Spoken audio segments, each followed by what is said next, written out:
जय श्री सीताराम मित्रों।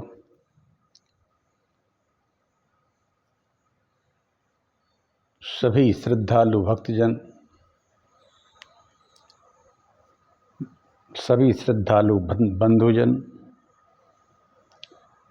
श्रद्धालु समस्त देश की महिला शक्ति, देवी स्वरूपा भक्तमयी माताओं, वंदनीय भक्तजन, संपूर्ण सनातन धर्मी भक्त प्रेमियों एवं संपूर्ण देशवासियों को मेरा प्रणाम। मैं यह विष्णु महापुराण टीकमगढ़ मध्य प्रदेश से कह रहा हूँ। मैं डॉक्टर राजेंद्र मिश्रा। छठवां पुराण है ये मेरा।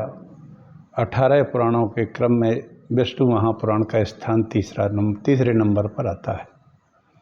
इसका एक अंश कल पूरा हो गया था, आज दूसरा अंश आज से शुरू होता है। आप लोग इसको सुनिए। विष्णु महापुराण एक महान पुराण है जिसमें भगवान विष्णु की व्याख्या है, अद्भुत चरित्र हैं। और इस पुराण को के कहने वाले व्यास जी के पिताजी पाराशर जी हैं। मैत्रेय जी से कहते हैं। मैत्रेय जी पाराशर जी से अपने प्रश्न रखते हैं। पाराशर जी उनको प्रश्नों को पूरा करते हैं और इस तरह विष्णु की पुराण की कथा आगे बढ़ती है। आइए आज दूसरे अंश में हम प्रवेश करें। इसमें महाराज प्रियव्रत के वंश का वर्णन है। पहले एक छोटा सा मंगलाचरण करते हैं।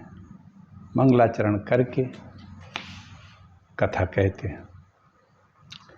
नमोस्तु रामाय सा लक्ष्मणाय दिव्यै जतस्य ये जनकात्मजायै नमोस्तु रुद्रेन्द्रियमान्येभ्यो नमोस्तु चंद्राग्नि मरुद्गणेभ्यः। अयोध्या मथुरा काशी कांची अवंतिका पुरी द्वारावती गया सप्तैता मोक्षदायका। प्रभु समर्थ सर्वज्ञ शिव सकल कला गुणधाम योग ज्ञान वैराग्य निधि प्रणत कल्प तरुणाम। विश्वनाथ ममनाथ पुरारी त्रिभुवन महिमा विदित तुम्हारी। चर अरु अचर नाग नर देवा सकल करई पद पंकज सेवा। अखंड मंडलाकारं व्याप्तं येन चराचरं तत्पदं दर्शितं तस्मै श्री गुरुवे नमः। वक्रतुंड महाकाय सूर्यकोटि समप्रभा निर्विघ्नं कुरु मे देव सर्वकार्येषु सर्वदा। भवानी शंकरौ वंदे श्रद्धा विश्वास रूपिण्यौ। याभ्यां न पश्यन्ति सिद्धा स्वान्ताः स्थमीश्वरम्। नारायणं नमस्कृत्य नरं चैव नरोत्तमं देवीं सरस्वतीं व्यासं ततो जयमुदीरये। ओम नमो देव्यै महादेव्यै शिवाय सत्यं नमः। नमः प्रकृत्यै भद्रायै नियताः प्रणताः स्मृतां तुलसीदास के पद कमल बारंबार मनाए। गुण गावहु श्री राम के हनुमत होई सहाय। सियावर रामचंद्र की जय। आज द्वितीय अंश का प्रारंभ है। उसका पहला अध्याय है। प्रियव्रत का वंश का इसमें वर्णन है। मैत्रेय जी कहते हैं, हे भगवान, हे गुरु, मैंने जगत की सृष्टि के विषय में आपसे जो कुछ पूछा था वैसा आपने मुझसे भली प्रकार कह दिया। हे मुनिश्रेष्ठ, जगत की सृष्टि संबंधी आपने जो प्रथम अंश कहा है उसकी एक बात मैं और सुनना चाहता हूँ। स्वयंभू मनु के जो प्रियव्रत और उत्तानपाद दो पुत्र थे, उनमें से उत्तानपाद के पुत्र ध्रुव के विषय में तो आपने सब कुछ कह दिया, किंतु हे द्विज, आपने प्रियव्रत की संतान के विषय में कुछ नहीं कहा। मैं उसका वर्णन सुनना चाहता हूँ, आप मुझे प्रसन्नता पूर्वक कहिए। पाराशर जी कहते हैं, प्रियव्रत ने करदम जी की पुत्री से विवाह किया था। उससे उनके सम्राट और कुक्षी नाम की 2 कन्याएं और 10 पुत्र हुए। प्रियव्रत के पुत्र बड़े बुद्धिमान, बलवान, विनय संपन्न और अपने माता पिता के अत्यंत प्रिय कहे जाते हैं। उनके नाम सुनो। वे आग्निग्र, अग्निबाहु, बपुष्मान, द्युतिमान, मेधा, मेधातिथि, भव्य, सवन पुत्र ये थे और 10वां यथार्थ नाम ज्योतिष्मान था। वे प्रियव्रत के पुत्र अपने बल और पराक्रम के कारण विख्यात थे। उनमें महाभाग, मेधा, अग्निबाहु और पुत्र ये 3 योग परायण तथा अपने पूर्व जन्म का वृत्तांत जानने वाले थे। उन्हें राज्य आदि भोगों में अपना चित्त नहीं लगा। इनके 10 पुत्रों में से मेधा, अग्निबाहु और पुत्र 3 लड़के थे, ये योगी हो गए थे।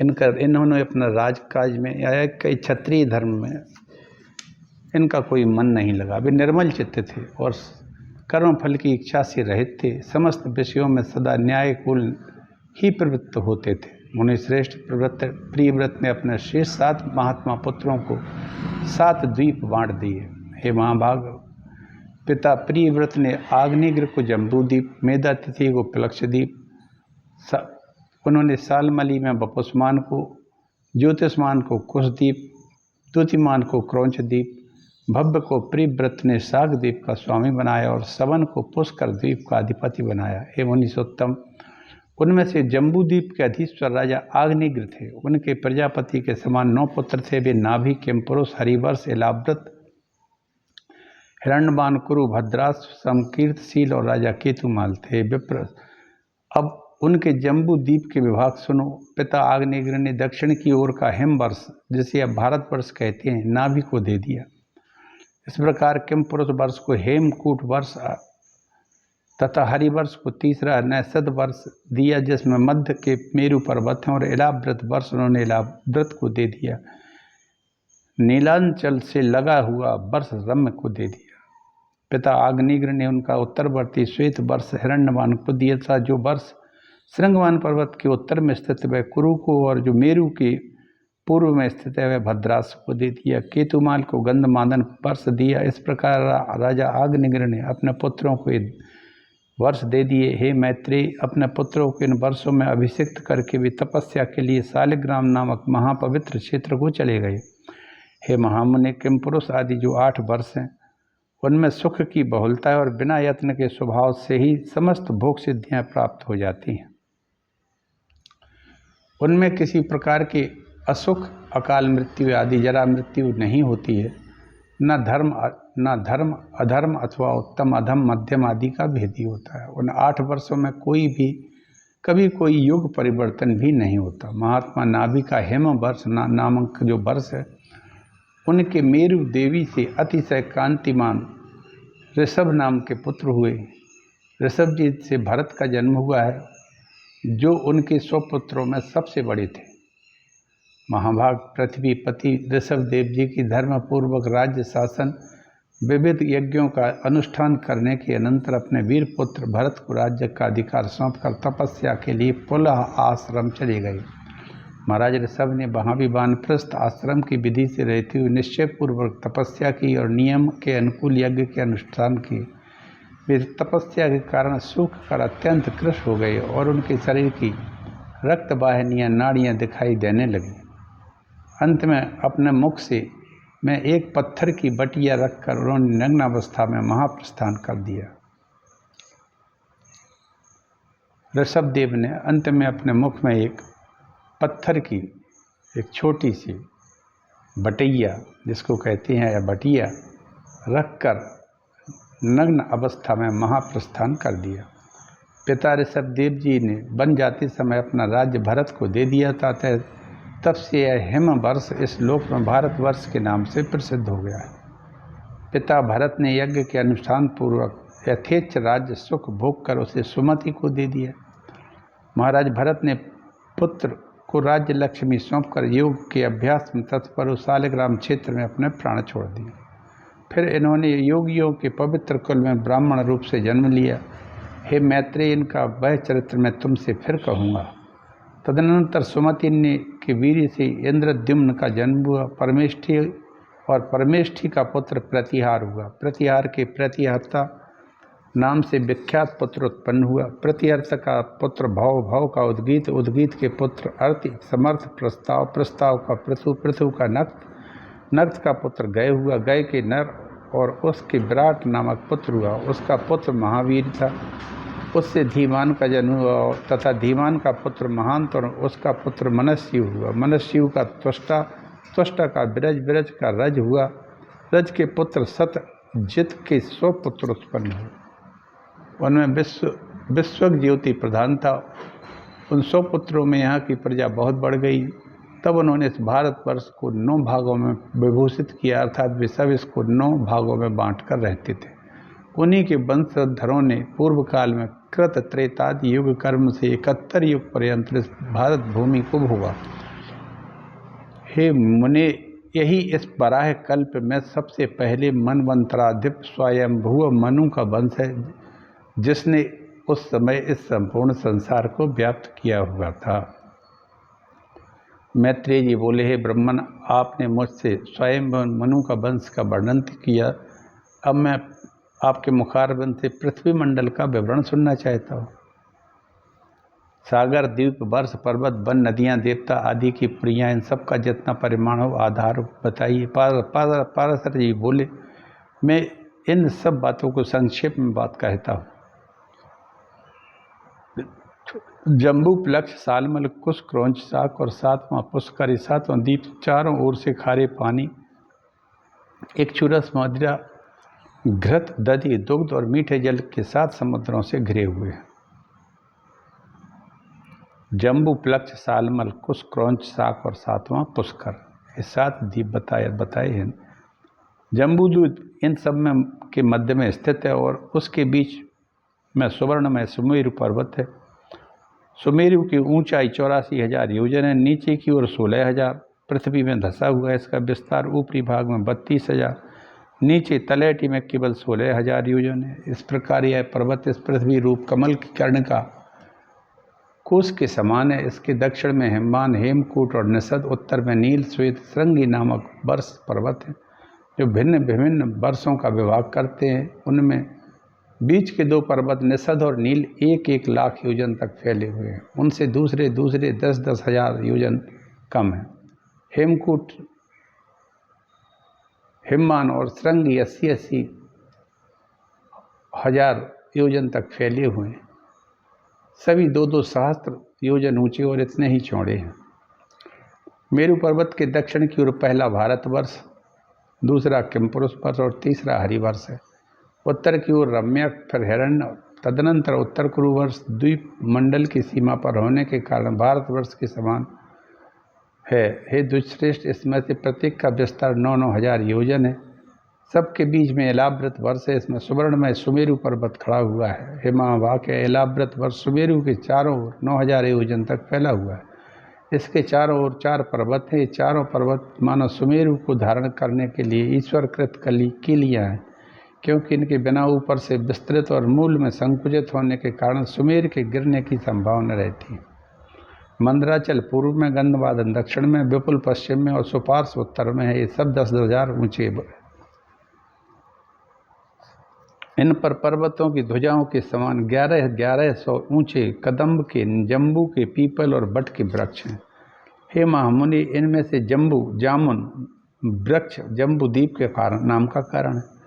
इसका फल महान गजराज के समान बड़े होते हैं। तब भी पर्वत पर गिरते हैं तो फटकर सब फैल जाते हैं। उनके रस से निकली जम्बू नाम की प्रसिद्ध नदी वहाँ बहती है, जिसका जल वहाँ के रहने वाले पीते हैं। उसका पान करने से वहाँ के शुद्ध चित्त लोगों को पसीना, दुर्गंध, बुढ़ापा और इंद्रिय क्षय नहीं होता है। उसके किनारे की मृत्तिका का रस मंद वायु से सूखने पर जाम्बू नद नामक स्वर्ण हो जाती है, जो सिद्ध पुरुषों का भूषण है। मेरु पर्वत में भद्रास वर्ष और पश्चिम में केतुमाल वर्ष है। हे मुनि श्रेष्ठ, इन दोनों के बीच में लाभृत वर्ष है। इसी प्रकार इसके पूर्व की ओर चैत्ररथ, दक्षिण में गंधमादन, पश्चिम में वैभराज और उत्तर की ओर नंदक वन है। सर्वता देवताओं से शेवनी, अरुणोद, महाभद्र, असितोष और मानस, 4 सरोवर हैं।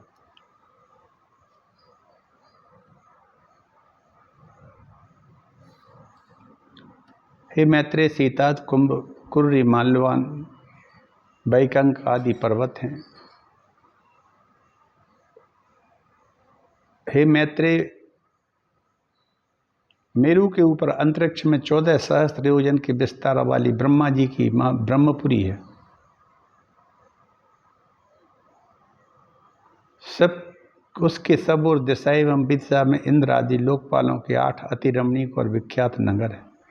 विष्णु पादोद्भवा श्री गंगा जी चंद्रमंडल की को चारों ओर से आपलावत कर स्वर्ग से ब्रह्मपुरी में गिरती हैं। वहाँ गिरने पर वे चारों दिशाओं में क्रम से सीता, अलकनंदा, चक्षु और भद्रा नाम से 4 भागों में विभक्त हो जाती हैं। उनमें से सीता पूर्व की ओर आकाश मार्ग से एक पर्वत से दूसरे पर्वत पर जाती हुई अंत में पूर्वस्थ भद्रास वर्ष में समुद्र में मिल जाती है। इसी प्रकार अलकनंदा दक्षिण दिशा की ओर भारतवर्ष में आती है और 7 भागों में विभक्त होकर समुद्र में मिल जाती है। चक्षु पश्चिम दिशा पार कर केतुमाल नामक वर्ष में बहकर सागर में मिल जाती है। भद्रा उत्तर के पर्वतों और उत्तर कुरु वर्ष को पार करती हुई उत्तरीय समुद्र में मिल जाती है। दक्षिण की ओर नीलांचल गंध और निषद पर्वत तक फैले हुए उन दोनों के बीच में कर्णिकाकार मेरु पर्वत स्थित है। मर्यादा पर्वतों के बहिर्भाग में स्थित भारत केतुमाल भरद्वाज और कुरु वर्ष इस लोक पद्म के पत्तों के समान है। जठर देवपूटी दोनों मर्यादा पर्वत हैं। उत्तर दक्षिण और की ओर नील निषद पर्वत तक फैले हुए।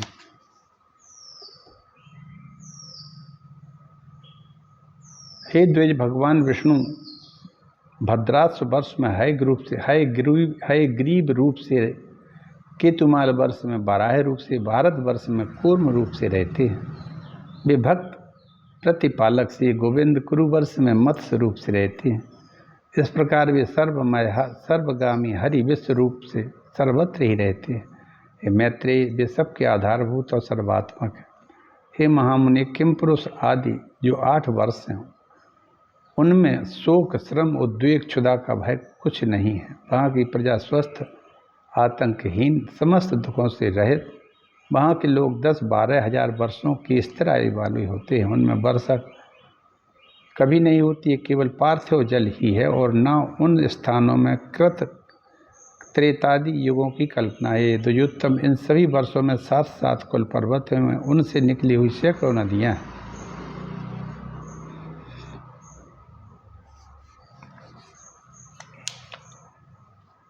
भारत के 9 खंडों का जो विभाग किया था, पाराशर जी कहते हैं, मैत्रेय, जो समुद्र के उत्तर और हिमालय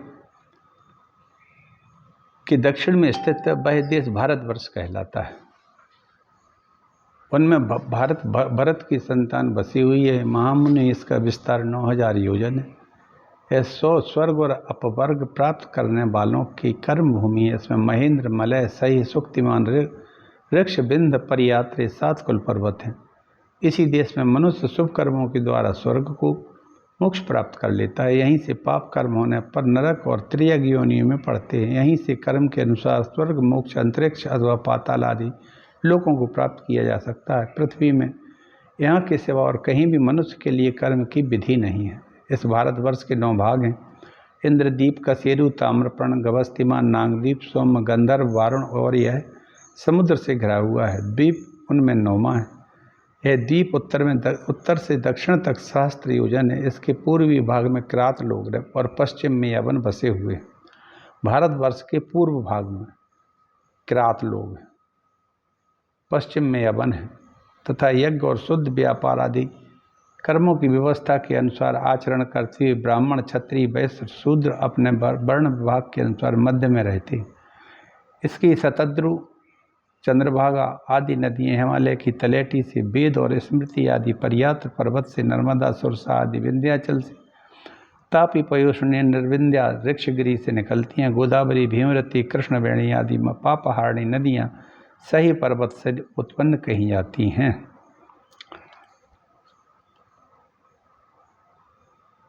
इनकी और भी सहस्त्रों शाखा नदियाँ और उपनदियाँ हैं। इन नदियों के तट पर कुरु, पांचाल, मध्य देश, पूर्व देश, कामरूप निवासी, पौंड्र, कलिंग, मगध, दक्षिणात्य लोग, अपरांत देशवासी, सौराष्ट्रगण, सूर, आभीर, अर्बुद, कारूस, मालव, परियात्र निवासी, सौवीर, सैंधव, हूण, साल्व, कौशल देशवासी, माद्र, आराम, अम्बष्ट, पारसी गण रहते हैं। हे महाभाग, वे लोग सदा आपस में मिलकर रहते हैं, इन्हीं का जलपान करते हैं, इन्हीं की सन्निधि के कारण ये बड़े बड़े हृष्ट पुष्ट रहते हैं। मुनि, इस भारतवर्ष में ही सतयुग, त्रेता, द्वापर और कलयुग नामक 4 युग हैं, अन्यत्र कहीं नहीं।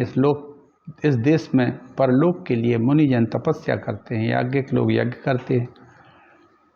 जम्बूद्वीप में यज्ञ में भगवान पुरुष विष्णु का सदा यज्ञों द्वारा यजन किया जाता है, इन्हीं की उपासना होती है। महामुनि, जम्बूद्वीप में भी भारतवर्ष सर्वश्रेष्ठ है, क्योंकि यह कर्म भूमि है। इसको अतिरिक्त अन्य देश भोग की भूमियाँ हैं। देवगण भी निरंतर यह गान करते हैं कि भारतवर्ष में जन्म प्राप्त हो। जिन्होंने स्वर्ग और अपवर्ग के मार्ग भूत भारतवर्ष में जन्म लिया, वे पुरुष हम देवताओं की अपेक्षा अधिक भाग्यभागी हैं। जो लोग इस कर्म भूमि में जन्म लेकर अपने फलाकांक्षा से रहित कर्मों में परमात्मा स्वरूप श्री विष्णु भगवान को अर्पण करने से निर्मल पाप पुण्य से रहित होकर उन अनंत में ही लीन हो जाते हैं, वे धन्य। पता नहीं अपने स्वर्ग प्रद कर्मों का क्षय होने पर हम कहाँ जन्म ग्रहण करेंगे। धन्य तो वे ही मनुष्य हैं जो भारत भूमि में उत्पन्न होकर इंद्रियों की शक्ति से हीन हुए। हे मैत्री, इस प्रकार लाख योजन के विस्तार वाले 9 वर्ष विशिष्ट इस जम्बूद्वीप का मैंने तुमसे संक्षेप में वर्णन कर दिया है। मैत्री, इस जम्बूद्वीप को बाहर चारों ओर से लाख योजन के विस्तार वाले बलयाकार खारे पानी के समुद्र ने घिर रखा है। प्लक्ष, सालमल आदि द्वीपों का इसके आगे का वर्णन है।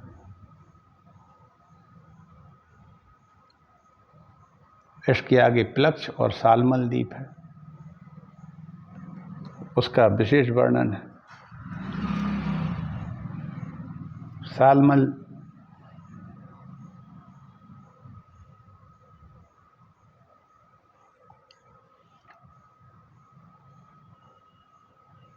इन द्वीपों में, प्लक्ष द्वीप में और सालमल में देवता गंधर्वों के सहित सदा निष्पाप प्रजा निवास करती है। चिरकाल तक जीवित रहकर मरते हैं, उनको किसी प्रकार की आदि व्याधि नहीं होती है, निरंतर सुखी रहते हैं। श्रवण मात्र से पापों को दूर कर देती हैं। वहाँ अनुतप्ता, सिखी, विपाशा, त्रिदिवा, अकलमा, अमृता और शुक्रता, ये 7 नदियाँ बहती हैं। सालमल द्वीप के स्वामी वीरवर बपुष्मान थे। उनके पुत्रों के नाम श्वेत, हरित, जीमूत, रोहित, वैद्युत, मानस, सुप्रभ हैं। उनके 7 वर्ष उन्हीं के अनुसार नाम वाले हैं। यहाँ भी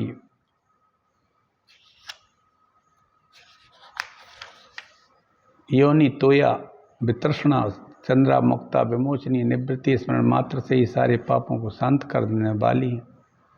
श्वेत, हरित, विद्युत, मानस, जीमूत, रोहित, अति शोभायमान, सुप्रभ, ये 4 वर्णों से युक्त 7 वर्ष हैं।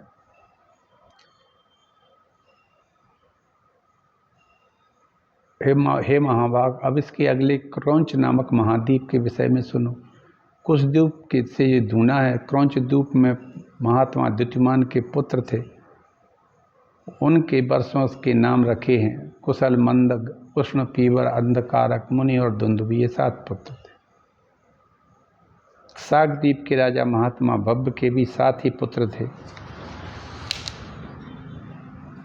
पुष्कर द्वीप में वहाँ के अधिपति महाराज सबन के महावीर धातक नाम के 2 पुत्र थे।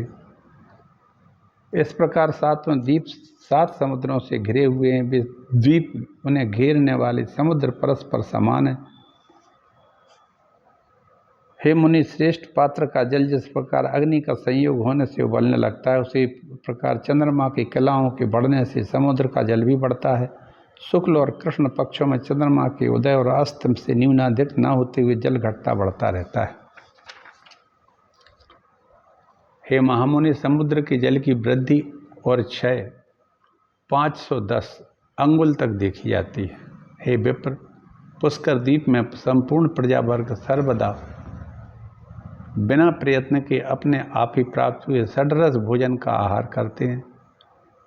स्वादुदक मीठे पानी समुद्र के चारों ओर लोक निवासी शून्य समस्त जीवों से रहित उससे दूनी स्वर्णमयी भूमि दिखाई देती है। वहाँ 10 1000 योजन विस्तार वाला लोकालोक पर्वत है। वह पर्वत ऊंचाई में भी उतने ही सहस्त्र योजन का है।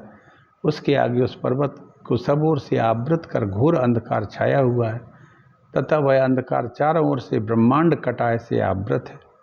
हे महामुने, अंड कटाय से सहित समुद्र, द्वीप, समुद्र और पर्वतादिक युक्त यह समस्त भूमंडल 50 करोड़ योजन विस्तार वाला है।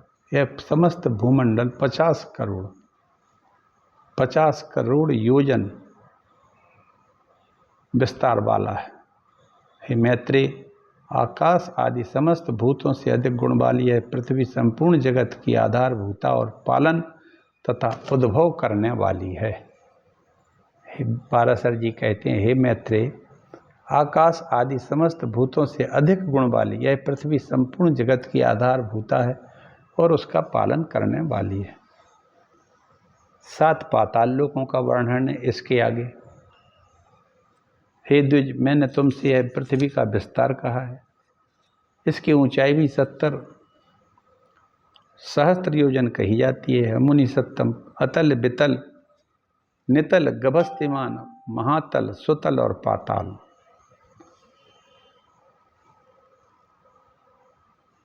हे मुनि सत्तम, अतल, बितल, नितल, गभस्तिमान, महातल, सुतल और पाताल, इन सातों में से प्रत्येक 10-10 सहस्त्र योजन की दूरी पर हैं। ये मैत्रेय, सुंदर महलों से सुशोभित वहाँ की भूमियाँ शुक्ल, कृष्ण, अरुण, पीत वर्ण की हैं,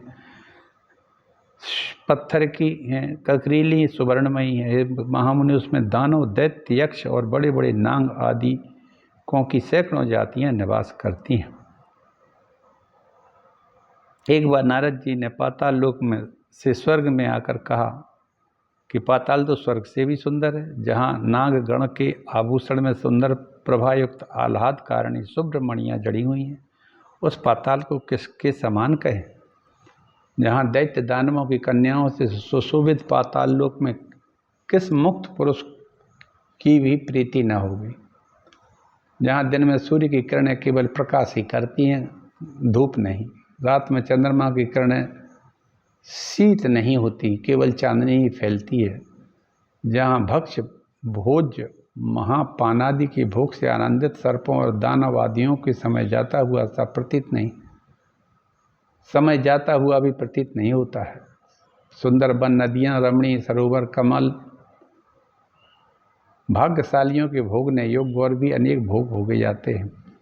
पातालों के नीचे विष्णु भगवान का शेष नामक जो तमोमय विग्रह है, उनके गुणों का दैत्य और दानव गण भी वर्णन नहीं कर सकते। जिन देवर्षि पूजित देव का सिद्धगण अनंत कहकर बखान करते हैं, वे अति निर्मल स्पष्ट स्वस्तिक चिन्हों से विभूषित तथा हजारों सिर वाले हैं, जो अपने फणों की सहस्त्र मणियों से संपूर्ण दिशाओं में देदीप्यमान करती हुई संसार के कल्याण के लिए समस्त असुरों को वीरहीन करते रहते हैं। मद के कारण अरुण नयन, सदैव एक ही कुंडल पहने हुए, मुकुट और माला आदि धारण किए, जो अग्नि श्वेत पर्वत के समान सुशोभित हैं।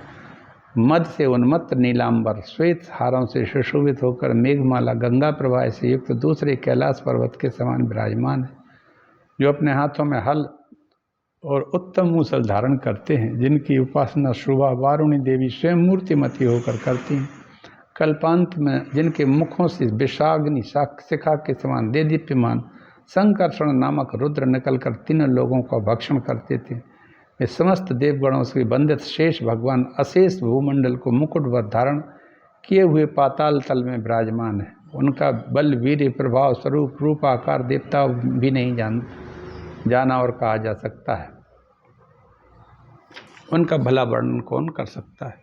जिस प्रकार मदवत्त ने शेष जी जमाई लेते हैं, उस समय समुद्र और वन आदि के सहित संपूर्ण पृथ्वी चलायमान हो जाती है। इनके गुणों का अंत गंधर्व, अप्सरा, सिद्ध, किन्नर, नाग, चारण कोई नहीं कर सकता है।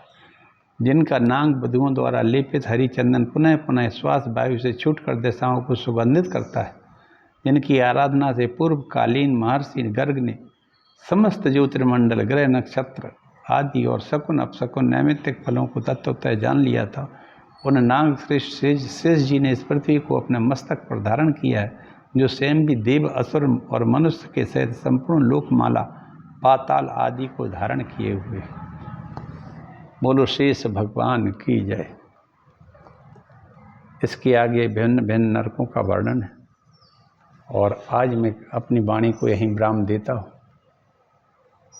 इस तरह महाराज प्रिय व्रत के वंश का वर्णन किया और पृथ्वी की और लोकों की गणना